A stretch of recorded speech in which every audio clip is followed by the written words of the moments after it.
Olá, amigos da Univesp, estamos aqui no nosso segundo encontro, discutindo teoria geral da administração. Então, são aulas voltadas aos cursos de engenharia da produção e da computação. Lembrando que os vídeos sempre serão entre 6 a 8 minutos. Assim facilita a vida de todos, para que possa acessar via WhatsApp, Facebook, no deslocamento do serviço para casa, né, no metrô, no ônibus, enfim, na rua. Então essa é a visão, sempre vídeos curtos. Retomando aqui o conteúdo da aula anterior, nós discutimos a questão do desenho de cargos e tarefas, que enfatizava o trabalho simples e repetitivo, a questão de eficiência, ou seja, o comportamento dos chefes e gerentes. Era o contexto da nossa discussão, né? Então nós vamos seguir agora retomando no seguinte pensamento, vamos trazer as principais críticas da administração científica, que são a superespecialização que robotizam o operário, a visão microscópica do homem, como sendo apenas um apêndice isolado na máquina industrial, a abordagem envolvendo apenas a organização formal. Contudo, essas limitações não apagam de fato este que foi o primeiro passo na busca da teoria, né, de uma teoria administrativa. Henri Fayol, lá em 1916, ele caracteriza-se pela ênfase na estrutura, ou seja, que a organização deve possuir para ser eficiente. Então, a divisão da empresa em 6 grupos, que são as funções técnicas, que é a produção, funções comerciais, compra e venda, funções financeiras, que é a procura e gerência de capitais, funções de segurança, preservação dos bens e pessoas, funções contábeis, balanços, inventários, registros e custos. E por último, funções administrativas, que coordenam e sincronizam as demais funções. Fayol define um ato de administrar como sendo prever, organizar, comandar, coordenar e controlar. Esses elementos constituem o chamado processo administrativo e são pertinentes a todas as áreas e níveis de administração da empresa. Ou seja, todo chefe, gerente ou diretor desempenham atividades ligadas a este elemento. Não devemos confundir funções administrativas com direção de empresa.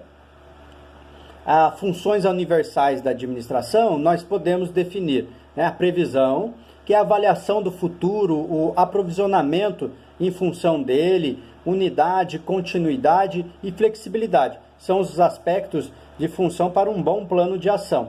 Organização, que proporciona todas as coisas úteis ao funcionamento da empresa e pode ser dividida em material e social. E o comando, que leva a organização a funcionar. Seu objetivo é alcançar o máximo retorno de todos os empregados no interesse dos aspectos globais.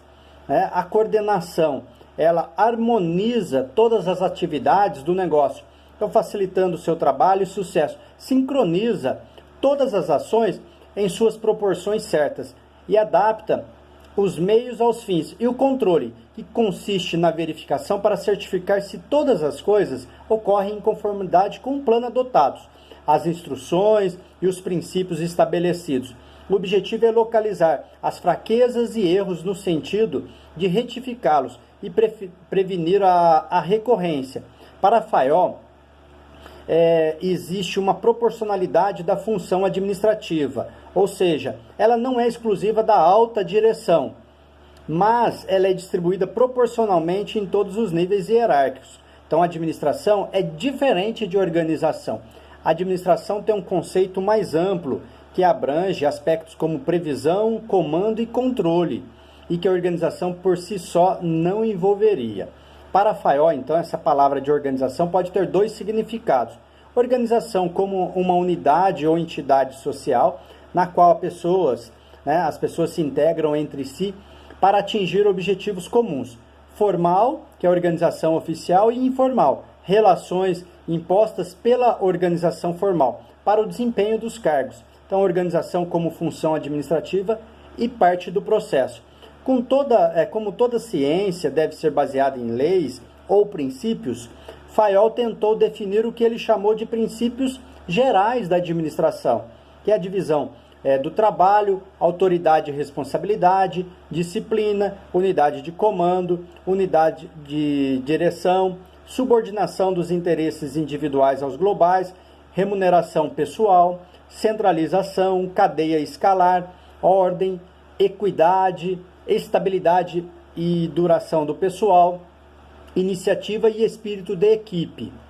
Todos os autores da teoria clássica descrevem a organização apenas em termos lógicos, formais, rígidos e abstratos, apesar de considerar o seu conteúdo psicológico e social. Nenhum deles deu a sua devida importância. O racionalismo da teoria clássica, ele visa a eficiência do ponto de vista técnico-econômico, ou seja, a organização é um meio de atingir a eficiência máxima, sob o aspecto técnico e econômico. Por este fato, alguns autores chamam a teoria clássica da teoria das máquinas. E assim, a gente faz uma divisão nos princípios gerais da administração. Então, nós temos lá em cima a divisão do trabalho, a especialização, unidade de comando e depois amplitude de controle. Todas elas formam a organização formal e que levam a uma máxima de eficiência. Então, é uma abordagem prescrita e normativa da teoria clássica. Então, nós vamos repetindo aqui, olha, nós temos divisão do trabalho, especialização, unidade de comando e amplitude de controle, que é a organização formal, ou seja, traz uma máxima eficiência. A teoria administrativa sofre uma verdadeira revolução conceitual com a abordagem humanística, a transferência da ênfase das tarefas e da estrutura organização para a ênfase nas pessoas que trabalham ou participam das organizações. A partir desta abordagem, a preocupação com a máquina, a organização formal, cedem prioridade para o homem e o seu grupo social. Então, o aspecto técnico e formal vai de encontro com o aspecto psicológico e sociológico. Então, técnico e formal caminha para o psicológico e sociológico. A partir daí, nós vamos pensar na terceira aula, no terceiro encontro, que a gente começa a trazer um pouco mais dessa complexidade. Tá joia? Combinado assim? Um forte abraço e até logo!